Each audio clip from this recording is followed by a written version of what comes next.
Hiring someone, it's one of the biggest bets a company can make, right? Get it right, you thrive. Get it wrong, and wow, it costs you a fortune in time, money, and morale. So how do we actually get it right? How do we look past a nice resume and a firm handshake to find the person who's really going to succeed? Well, let's dive into the surprising science behind making that choice.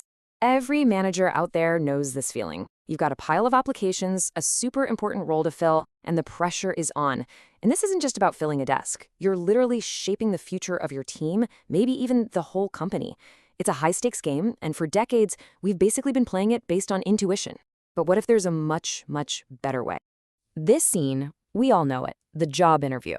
It's a single conversation that can completely change the course of a career and a company. But what is that final yes or no really based on? Is it a rigorous evidence-based decision? Or is it more of a gut feeling about who we liked the most? That's the big question we're going to tackle today. We put so much faith in the interview, don't we? We believe that just by talking to someone for an hour, we can somehow predict how they'll perform months, even years from now. It feels right. It feels natural. But the actual research, it tells a very, very different story. Now, here's what's really interesting. The problem isn't the interview itself, it's how we do it. That traditional, just go with the flow kind of interview is fundamentally flawed. But the great news is, we have decades of psychological research that shows us exactly how to fix it. So let's start with what most of us have probably experienced, the unstructured interview. You know, it's that free-form chat. The questions are all over the place. So tell me about yourself, what's your biggest weakness? Or my favorite, if you were an animal, what would you be? It feels comfortable, it feels conversational, but as a tool for predicting success, it's almost useless. And here's the proof. Point 1.9. A massive recent analysis looked at all the evidence and found that the correlation between one of those chatty, unstructured interviews and how someone actually performs on the job is just 0.19. That number is shockingly low. So what does it even mean? Well, that number is what researchers call a validity coefficient. Think of it as a predictive power score. A 1.0 would be a perfect crystal ball, and a 0 is just a random guess. A score of 0.19 means that the traditional interview is barely better than flipping a coin. Seriously. So if the casual chat doesn't work, what does? Well, the research on this is overwhelmingly clear. The secret ingredient, the thing that transforms an interview from a guessing game into a powerful predictive tool, is one simple thing: structure. So what does that structure actually look like? Well, the difference is night and day. In an unstructured interview, you just wing it. In a structured one, it's systematic. Every single candidate gets the same job-related questions, usually based on real scenarios. And, this part is crucial, their answers are graded against a preset scoring guide. It's all about replacing that gut feel with actual data. And this is a perfect example of what we're talking about. It's a classic situational question. Not what's your weakness, but a real-world problem they might face on the job. And look at the scoring guide below. A 5-point answer looks like this, a 3-point answer looks like that. It's all about evaluating actual behavior, not just chit-chat. And here's the payoff. The same research that gave us that measly 0.19 found that adding structure more than doubles the predictive power. It jumps all the way to 0.42. That is a massive leap in accuracy, just by being systematic. Structure works, period. Okay, so interviews are a huge piece of the puzzle, but they're not the only piece. What about those tests some companies make you take? Let's get into the science of psychometrics, basically the measurement of you. Generally, these tests fall into two big buckets. On one side, you have cognitive ability tests.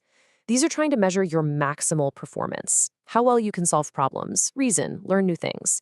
You can think of it as the how smarter you test. On the other side are personality tests. These measure your typical performance, your habits, your style. This is the who are you test. Now, when it comes to personality, the most scientifically solid model we have is the Big Five, which you can remember with the acronym OCEAN. It says our personalities can be described by where we land on these 5 key dimensions: openness, conscientiousness, extroversion, agreeableness, and neuroticism. Okay, so if you had to bet on just one of those personality traits to predict success at work, which one would you pick? For decades, the research has been screaming the same answer. It's conscientiousness. People who are organized, dependable, and driven to achieve just consistently perform better across pretty much every job there is. So we have structured interviews, we have cognitive tests, we have personality measures. Each one gives us a piece of the picture. But the real magic, the secret sauce, happens when we start combining them. Okay, take a look at this table. It's based on a landmark study reviewing 100 years of research.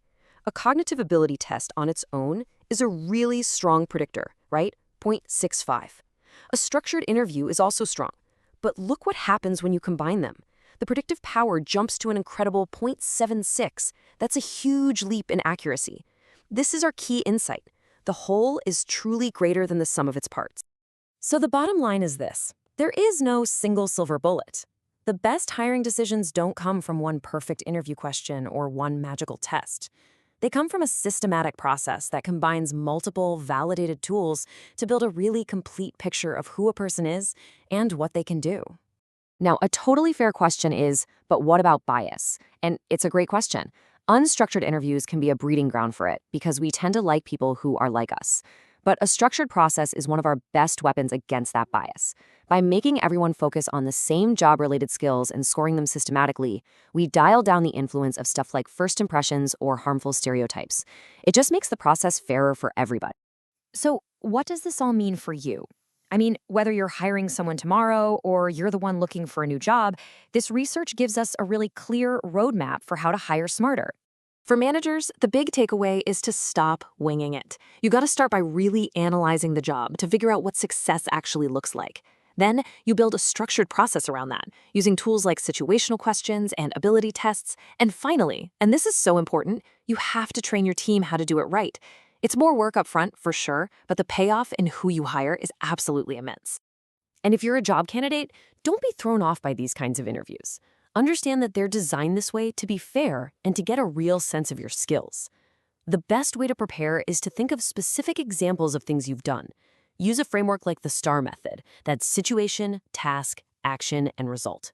Your goal isn't just to make a new friend, it's to provide clear evidence that you can do the job.